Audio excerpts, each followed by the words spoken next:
disediakan bagiku. Ku ingatkan dan dipulihkannya. Diangkat dan dipulihkan. Ku ingatkan dan dipulihkannya. Ku ingatkan dan dipulihkannya. Segala puji, hormat dan syukur bagi Tuhan Yesus Kristus yang bertahta di dalam kerajaan surga. Di dalam Roh Kudus Engkau hadir di tengah-tengah kami, memperhatikan milik-Mu sendiri ya Tuhan. Sangat mengasihi kami, sangat menolong hidup kami masing-masing. Pada saat ini kami akan mendengarkan firman-Mu. Urapi kami hamba-Mu dengan kuasa Roh Kudus, dan curahkan, limpahkan kekuatan kuasa darah-Mu untuk mengangkat kami, untuk memberkati kami, untuk menolong kami, untuk membela kami di setiap langkah kami. Kuasa darah Maha Kudus-Mu selalu menghancurkan penghambat, penghalang berkat-berkat dalam kehidupan kami. Kuasa darah Yesus Kristus membersihkan tubuh jiwa roh kami dari segala tipu muslihat iblis dan konspirasinya. Dengan kuasa darah Yesus Kristus, hidupku menjadi milik Allah. Kami berhak menerima janji-janji Allah yang Kau berikan oleh kehidupan Abraham. Kami berhak menerima janji-janji itu. Dan saat ini Kau curahkan kemuliaan Kau di tengah-tengah kami. Dalam nama Tuhan Yesus Kristus kami berdoa. Amin. Puji Tuhan, Bapak Ibu yang dikasihi oleh Tuhan Yesus Kristus. Tema yang saya sampaikan ini sesi yang keempat, bertahan di tengah kesukaran ya. Bertahan di tengah kesukaran atau penderitaan. Yakub pasal yang ke-1 ayat 12.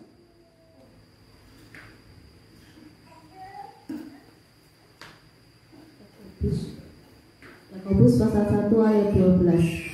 Pengujian dan pencobaan. Berbahagialah orang yang bertahan dalam pencobaan, sebab apabila ia sudah tahan uji, ia akan menerima mahkota kehidupan yang dijanjikan Allah kepada barang siapa yang mengasihi Dia. Amin, saudara. Arti bertahan dalam pencobaan itu bertahan hidup di dalam iman atau teguh dalam Tuhan di tengah kesukaran, di tengah-tengah kesukaran tetap mengandalkan Tuhan, di tengah-tengah kesukaran yang menghimpit itu Ayub, dia tetap menyembah Tuhan, sujud menyembah Tuhan. Dan dia katakan, Allah yang memberi, Allah yang mengambil, terpujilah nama Tuhan. Jadi di tengah-tengah kesukaran hidup, Ayub tidak menyalahkan Tuhan. Ayub tetap mempermuliakan nama Tuhan. Yang pertama dia katakan sujud menyembah. Perempuan Kanani di dalam Matius 15, saat dia itu datang kepada itu, dia berteriak minta tolong. Belum dijawab doa-doa itu, bahkan murid-muridnya tidak mendukung dia.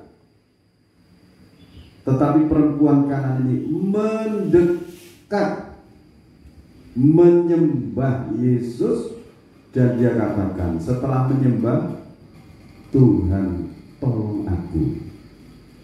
Jadi lewat menyembah, kekuatan yang maha dahsyat turun melawat perempuan Kanani, anaknya yang kerasukan setan itu dibebaskan. Ayub juga demikian, dia sujud menyembah dan mempermuliakan nama Tuhan. Tuhan yang memberi, Tuhan yang mengambil, terpujilah nama Tuhan. Itu Ayub. Maka sebelum Ayub itu keadaannya dipulihkan, ini saya ingatkan sedikit, dia merendahkan hati Tuhan. Kalau dalam sikapku, kata-kataku ada yang salah, aku mohon ampun. Setelah itu Ayub diminta mendoakan sahabat-sahabat, 3 sahabatnya itu. Tuhan sendiri mengatakan, hanya doanya Ayub yang aku dengar, sebab Ayub berkata benar tentang aku. Ini loh saudara, nilainya bertahan di tengah kesukaran atau penderitaan itu, menjaga hati, tetap teguh, tetap dekat dengan Tuhan. Ini yang dilakukan Nabi Ayub. Amin. Jadi mendekatkan diri kepada Tuhan, berkata benar tentang Tuhan. Jadi yang layak disembah, disanjung itu adalah Tuhan. Sekarang contoh hari ini yang saya akan berikan itu Nabi Yusuf. Dikatakan Nabi Yusuf, ada yang katakan dia itu Nabi. Yusuf itu Nabi. Kejadian pasal 37 itu dari ayat 1 dan selanjutnya. Yakub, Nabi Yakub itu memiliki 12 anak laki-laki. Yang satu perempuan tidak masuk silsilah itu. Jadi di antara anak-anaknya Yakub itu, yang paling dikasih oleh Yakub adalah Yusuf. Karena Yusuf itu lahirnya di saat mereka itu sudah tua. Rahel sudah tua, Yakub sudah tua. Jadi Yusuf lebih kasih. Kenapa? Ini pribadi Yusuf ini lebih dikasihi. Kalau Abraham ini gambaran Allah Bapa, Iskak ini gambaran Allah Sang Putra, Yakub itu gambaran Allah Roh Kudus. Sementara Yusuf ini gambaran orang-orang yang percaya dan melakukan firman. Jadi Allah Roh Kudus itu mengasihi, membimbing orang-orang yang melakukan firman Tuhan. Amin saudara. Yusuf ini anak muda saudara, dari umur 17 tahun dia itu mendapatkan mimpi. Kalau dia tidak memiliki kedekatan dengan Tuhan, tidak mungkin akan diberikan petunjuk mengenai masa depannya. Pada suatu hari mimpinya itu ada bersama saudara-saudaranya di ladang gandum. Berkas-berkasnya gandum Yusuf ini berdiri tegak. Sementara 11 berkas gandumnya saudara ini sujud menyembah kepada Yusuf. Kepada berkasnya Yusuf itu tadi disembah, menyembah di situ. Mimpi yang kedua, rembulan dan matahari dan 11 bintang itu menyembah Yusuf. Nah, dengan ini bapaknya itu mengingatkan, Yusuf, kamu itu mimpi apa? Masakan bapakmu dan ibumu menyembah kamu. Tapi Yusuf ini menyimpan rahasia, disimpan, menunggu penggenapan apa yang dimimpikan Yusuf itu. Sejak Yusuf itu menerima petunjuk mengenai masa depannya, saudara-saudaranya itu iri. Karena apa? Yusuf itu dibuatkan jubah maha indah oleh ayahnya. Semakinlah mereka benci dengan Yusuf. Setelah itu pada suatu hari Yusuf diminta tolong oleh ayahnya supaya menjenguk kakak-kakaknya dalam mengembalakan kambing domba ayahnya, dan mereka itu mengembalakan sangat jauh, saudara. Setelah itu Yusuf membawa bekal untuk mereka. Ini cerita ini saya ceritakan untuk mengingatkan betapa Yusuf itu mentaati pesan-pesan nasihat orang tuanya. Sekalipun apa? Saudara-saudara itu membenci Yusuf, tetapi Yusuf tidak membalas membenci. Yusuf diperlakukan jahat. Yusuf dibiarkan tidak ditanya oleh saudaranya. Yusuf tetap ramah. Nah, ini ayat yang ke-18 ayat pasal 37 sampai 25, silakan dibacakan dulu. Kejadian pasal 37 ayat 18 sampai 25. Ini sikap saudara-saudaranya. Beginilah firman Tuhan. Dari jauh ia telah kelihatan kepada mereka, tetapi sebelum ia dekat pada mereka, mereka telah bermufakat mencari daya upaya untuk membunuhnya. Jadi saudara-saudaranya ini melihat dari jauh, memiliki rancangan untuk menghabisi Yusuf. Mau dibunuh, mau dihabisi sekalian. Nah terus kata mereka seorang kepada yang lain, lihat, tukang mimpi kita itu datang. Sekarang marilah kita bunuh dia dan kita lemparkan ke dalam salah satu sumur ini. Lalu kita katakan, seekor binatang buas telah menerkamnya, dan kita akan lihat nanti bagaimana jadinya mimpinya itu. Ketika Ruben mendengar hal ini, ia ingin melepaskan Yusuf dari tangan mereka. Sebab itu katanya, janganlah kita bunuh dia. Lagi kata Ruben kepada mereka, janganlah tumpahkan darah, lemparkanlah dia ke dalam sumur yang ada di padang gurun ini, tetapi janganlah apa-apakan dia. Maksudnya hendak melepaskan Yusuf dari tangan mereka dan membawanya kembali kepada ayahnya. Baru saja Yusuf sampai kepada saudara-saudaranya, mereka pun menanggalkan jubah Yusuf, jubah maha indah yang dipakainya itu, dan mereka membawa dia dan melemparkan dia ke dalam sumur. Sumur itu kosong, tidak berair. Coba saudara, ini kejahatan yang dilakukan oleh saudara-saudara Yusuf. Yusuf ditangkap, dimasukkan di sumur yang kering itu, dilemparkan. Yusuf berpegang teguh akan firman yang dia dengarkan, nasihat firman yang didengarkan melalui orang tuanya. Yusuf berseru kepada Tuhan, sudah pasrah kepada Tuhan. Akhirnya di antara saudara-saudara katakan, apa untungnya kita membunuh adik kita? Apa untungnya kita membunuh adik kita ini? Sekarang kita jual. Itu ada saudagar yang lewat. Yusuf diangkat, Yusuf dijual. Lanjut.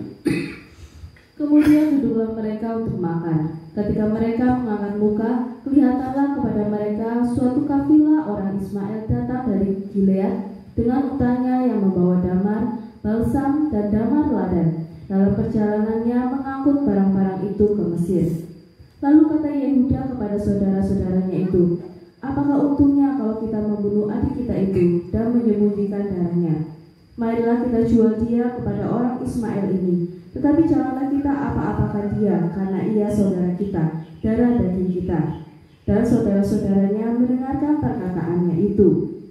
Ketika ada saudara-saudara Midian lewat, Yusuf diangkat ke atas dari dalam sumur itu. Kemudian dijual kepada orang Ismail itu dengan harga 20 shekel perak. Lalu Yusuf dibawa mereka ke Mesir. Ketika Ruben kembali ke sumur itu, ternyata Yusuf tidak ada lagi di dalamnya. Lalu digoyahkannyalah bajunya, dan kembalilah ia kepada saudara-saudaranya, katanya, anak itu tidak ada lagi, kemanakah aku ini? Kemudian mereka mengambil jubah Yusuf dan menyembelih seekor kambing, lalu mencelupkan jubah itu ke dalam darahnya. Jubah mahal itu mereka suruh antarkan kepada ayah mereka dengan pesan, ini kami dapati, silakanlah Bapak periksa apakah jubah ini milik anak Bapak atau tidak. Ketika Yakub memeriksa jubah itu, ia berkata, ini jubah anakku, binatang buas telah memakannya, tentulah Yusuf telah diterkam. Lalu Yakub mengoyakkan jubahnya, lalu mengenakan kain kapur pada pinggangnya, dan berkabunglah ia berhari-hari lamanya karena anaknya itu.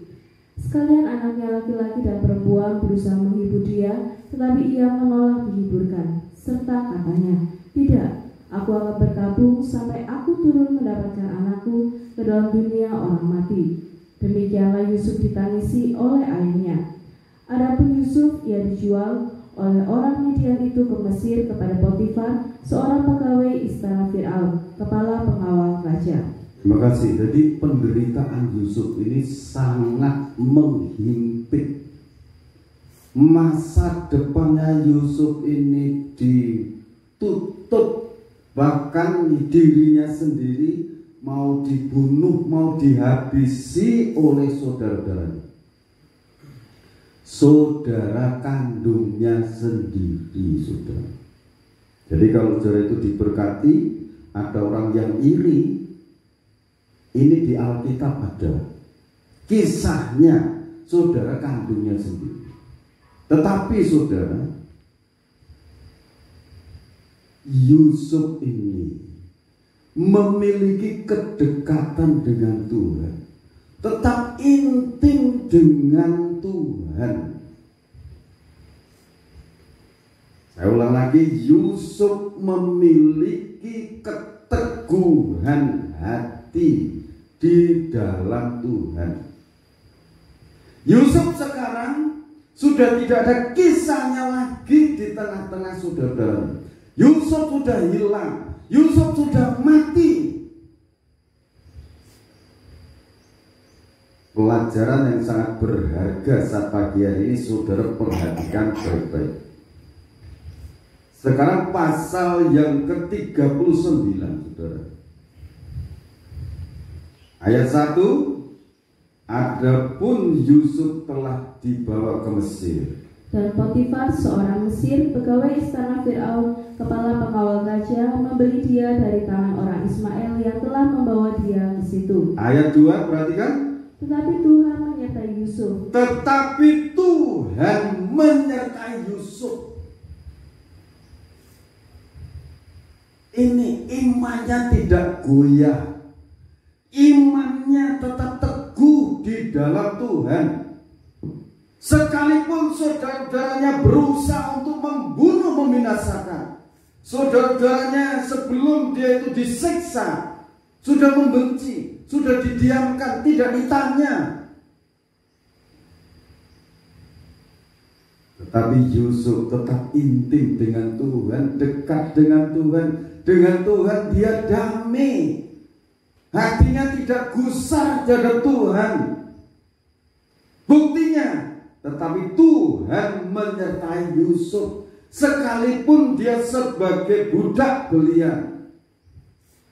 Tuhan menyertai Yusuf sehingga ia menjadi seorang yang selalu berhasil dalam pekerjaannya. Maka tinggallah ia di rumah tuannya orang Mesir itu. Nah saudara, sekarang ayat 3. Setelah dilihatnya oleh tuannya bahwa Yusuf disertai Tuhan dan bahwa Tuhan membuat berhasil segala sesuatu yang dikerjakannya. Saudara,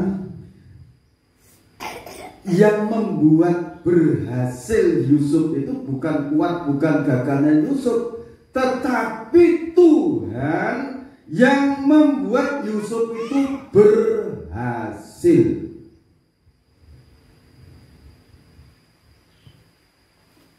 Intinya itu, kenapa Yusuf dibuat berhasil? Yusuf itu dekat dengan Tuhan. Yusuf tidak gusar hatinya terhadap Tuhan. Yusuf tidak menyalahkan orang tuanya.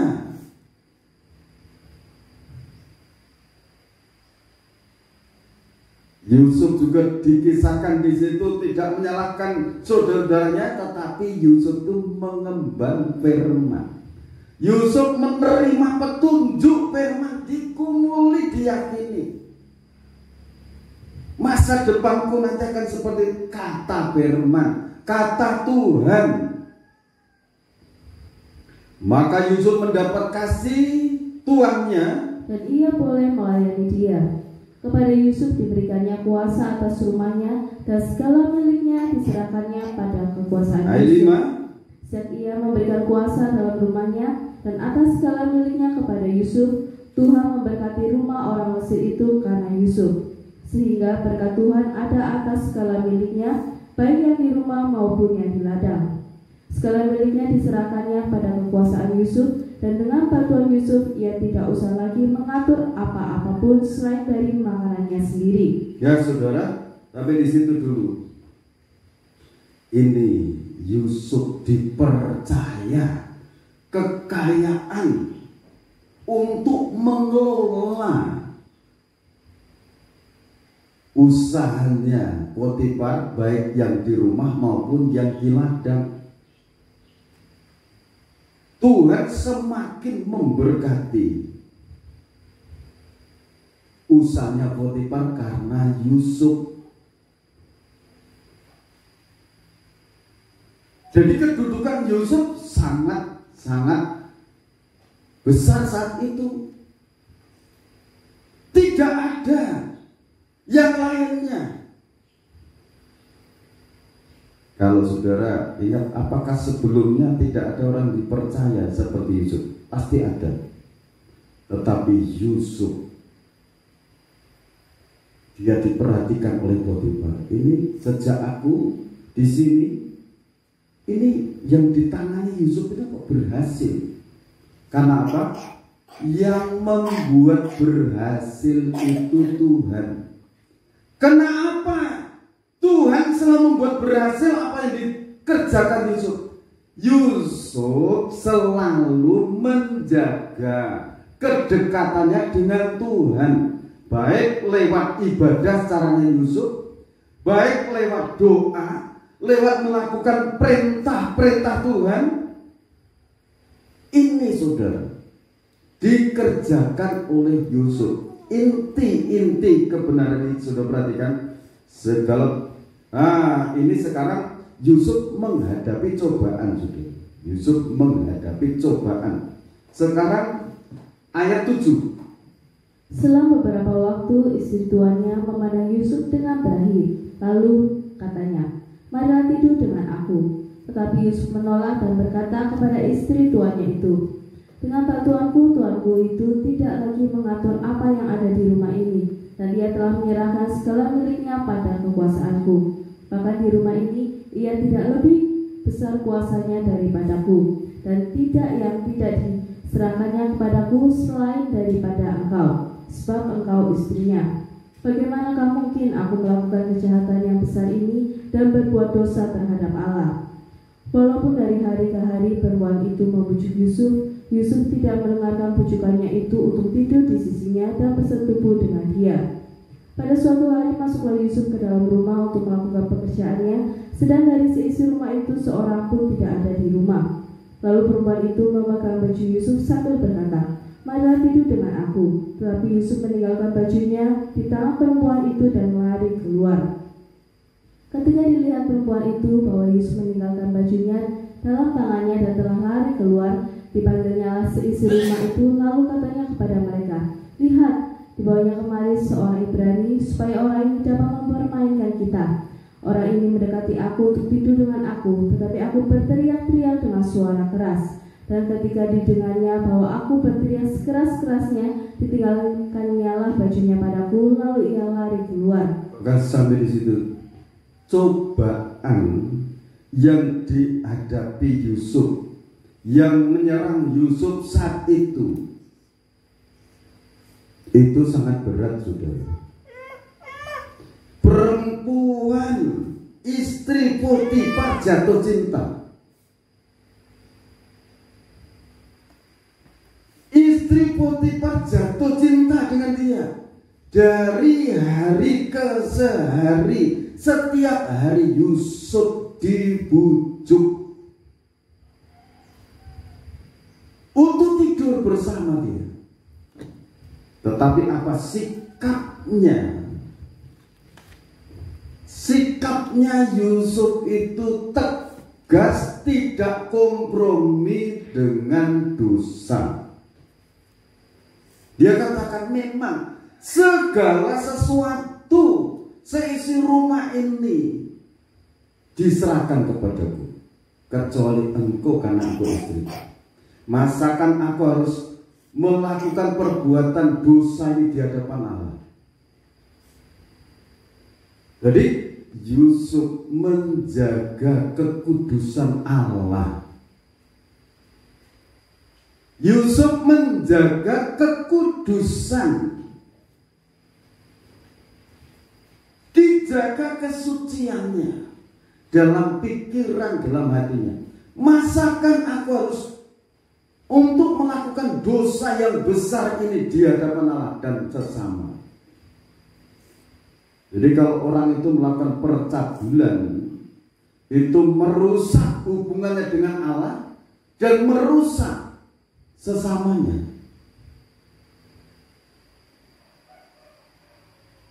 Yusuf tegas, Yusuf meninggalkan, Yusuf lari, tidak mendekat lagi. Jadi tidak kompromi dengan dosa, tidak kompromi dengan bujukan setan itu.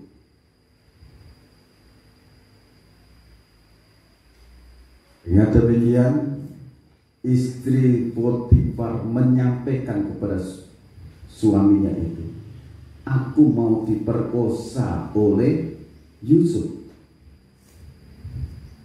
Istri Potifar mengatakan demikian, berarti Yusuf difitnah.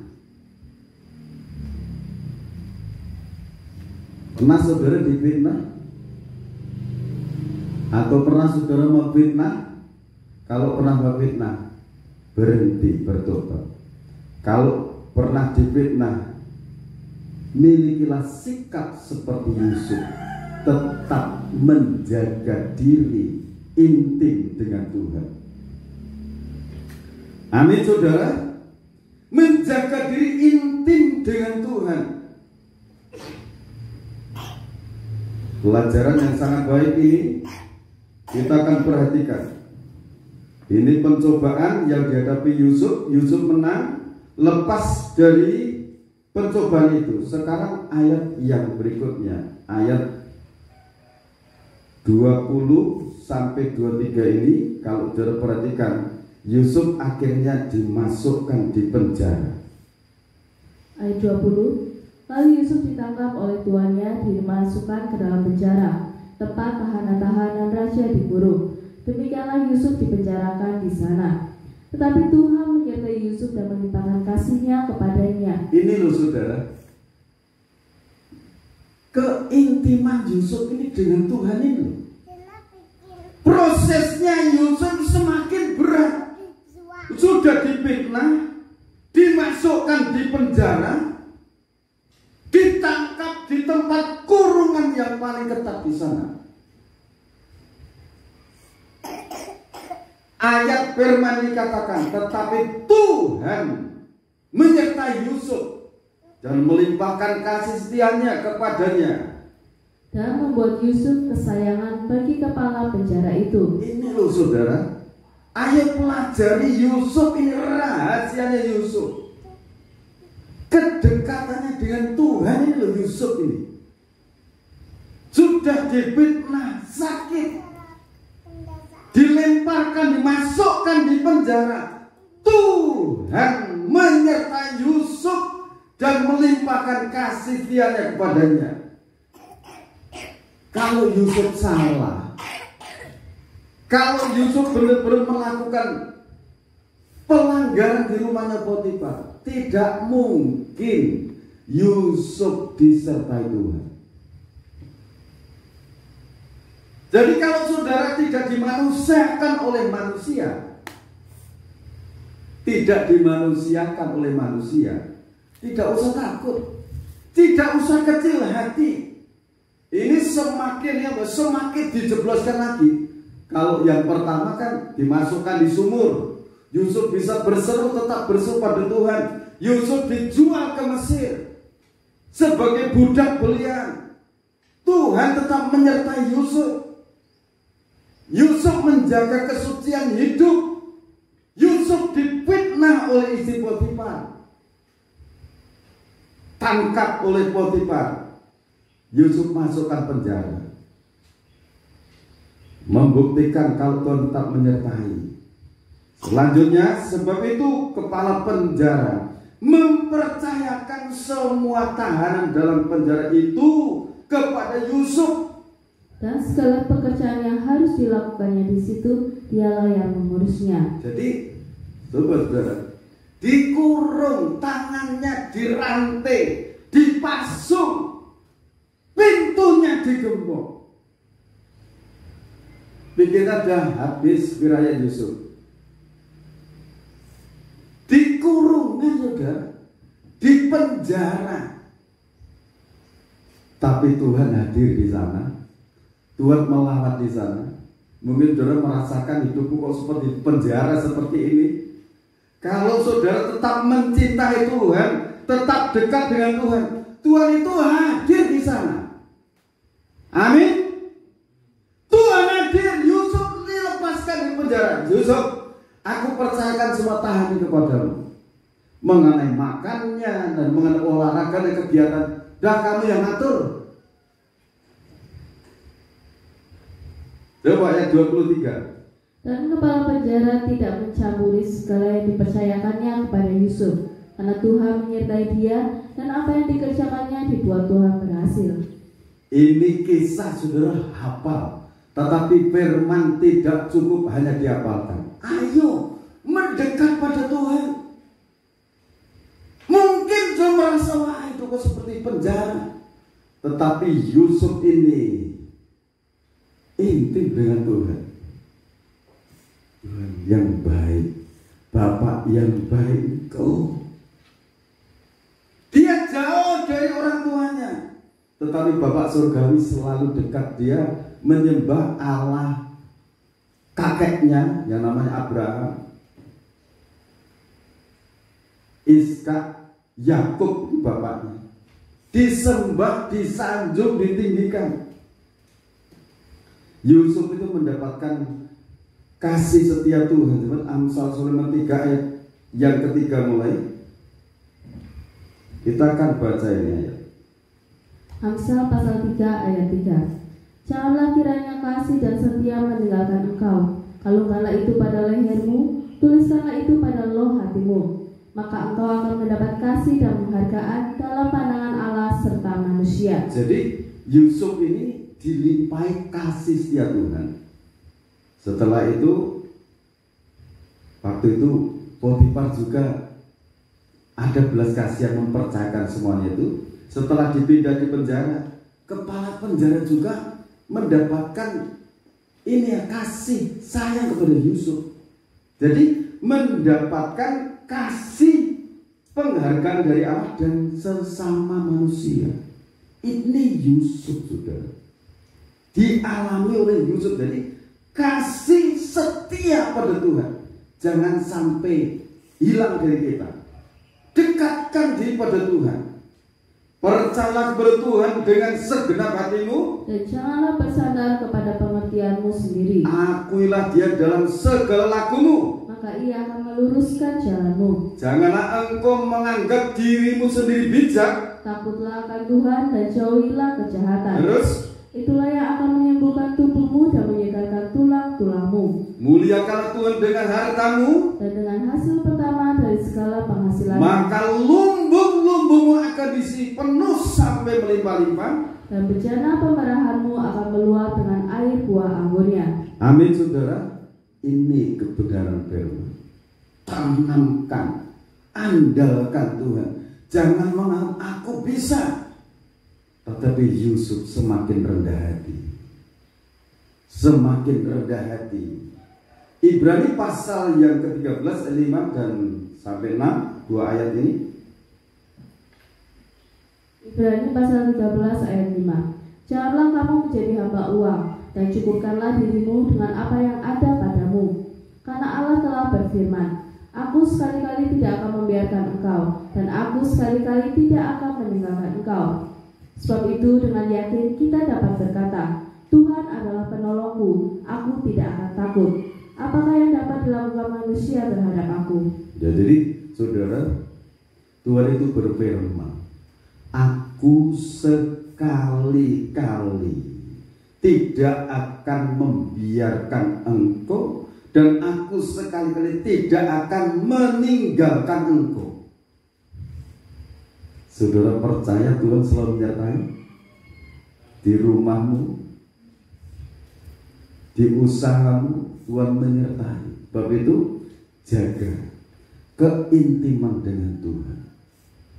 Jaga keintiman, kedekatan dengan Tuhan lewat doa, lewat pujian, lewat sanjung. Katakan, Bapa, Engkau sangat mengasihi aku. Bapa, Engkau sangat dekat dengan aku. Oleh kuasa darah pengorbananmu, Engkau memberkati hidupku. Amin. Saudaraku, kita akan menyanyikan puji-pujian. Ialah firman menjadi berkat untuk kita bersama-sama. Yang mengasihi, kuasa-Mu memulihkan aku. Hati yang baru Kau berikan, untukku dapat melihat Rancangan-Mu indah bagiku. rencana-Mu indah bagiku. Kau ada di setiap jalanku. Hatiku haus dan lapar akan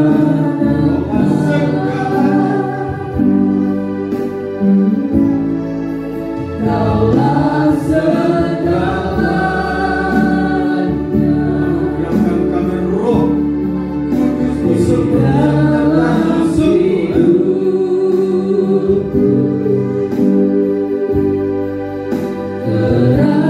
kerajaanmu,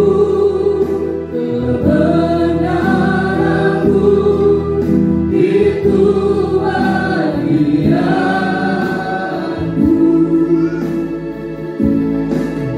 Kaulah yang kupandang, Allah, kami selalu memandang Tuhan. selama hidupku,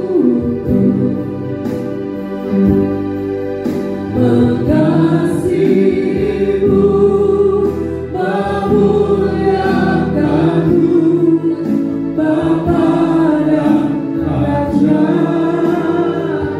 Mengasihimu, Mengasihimu, memuliakanmu, mengasihimu,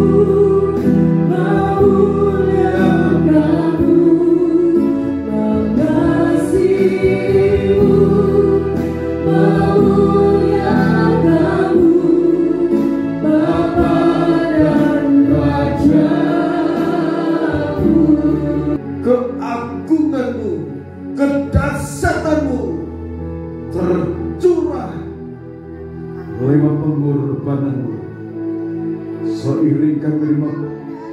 tubuh Tuhan dan darah Tuhan. Kemuliaan, keagungan, kejayaan Tuhan kami terima. Hidup kekal kami terima di dalam Tuhan. Dalam nama Tuhan Yesus Kristus. Berkati pelayan akan melayani. Urapi dengan kuasa-Mu. Dan berkat bagi setiap kami. Dalam nama Tuhan Yesus Kristus aku berdoa. Amin. Segala kemuliaan bagi Tuhan Yesus Kristus. Kau maha baik, Kau maha sempurna. Bapa, terima kasih. Kita akan tubuh Tuhan di dalam nama Tuhan Yesus Kristus.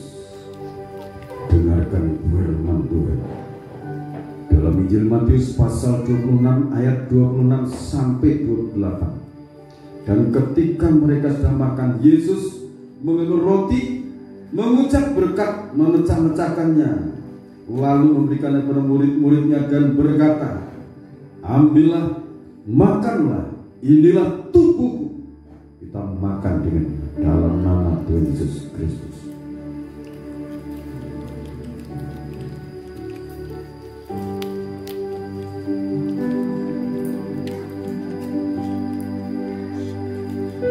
Kita angkat calon minuman yang berisi tetes darah Tuhan yang penuh kuasa, penuh kemuliaan, penuh keagungan. Sesudah itu ia mengambil calon, mengucap syukur, lalu memberikan kepada mereka dan berkata, minumlah kamu semua dari calon ini, sebab inilah darahku, darah perjanjian yang ditumpahkan bagi banyak orang untuk pengampunan dosa. Kita minum dalam nama Tuhan Yesus Kristus.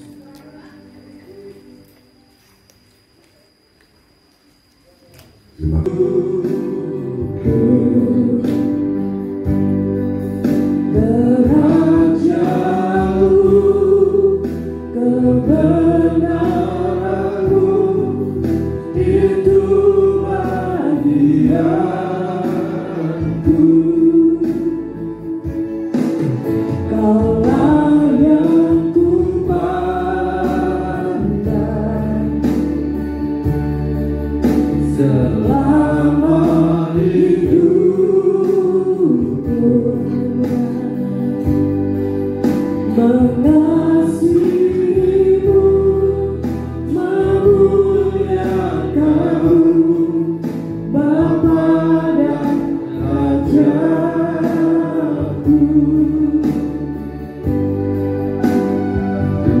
Bapa, Engkau telah memberkati ibadah ini. Kami bawa di dalam nama Tuhan Yesus Kristus di hadapan-Mu, kami serahkan untuk pemilihan Bupati Banjarnegara dan Gubernur Jawa Tengah di dalam nama Tuhan Yesus Kristus. Kami ucapkan di dalam nama Tuhan Yesus Kristus, Tuhan pilih orang-orang yang akan memerintah di Kabupaten Banjarnegara dan Jawa Tengah, yang anak-anakmu doakan selama ini, yang didukung selama ini, dalam nama Tuhan Yesus Kristus. Tuhan pilih, jadikanlah mereka menjadi alat-alat. Terima kasih Bapak. Pemerintahan Indonesia Tuhan berkati, Presiden Prabowo dan Wakilnya Gibran diberkati, disertai seluruh aparat pemerintah diberkati, Polri, TNI diberkati, tenaga-tenaga kesehatan diberkati oleh Tuhan, dari pusat sampai di daerah-daerah Indonesia diberkati Tuhan. Indonesia menjadi berkat untuk bangsa-bangsa. Kami menantikan melamatan Tuhan untuk Indonesia. Kami serahkan seluruh persembahan-persembahan kami, baik persembahan ucapan syukur, persembahan tantangan, persembahan sukarela, persembahan persepuluh milik Tuhan, persembahan buah sulung kami unjukkan kepada Tuhan. Seperti yang Kau janjikan, Kau membukakan tingkap-tingkap langit oleh kuasa darah pengorbanan-Mu tercurah dalam setiap kehidupan anak-Mu.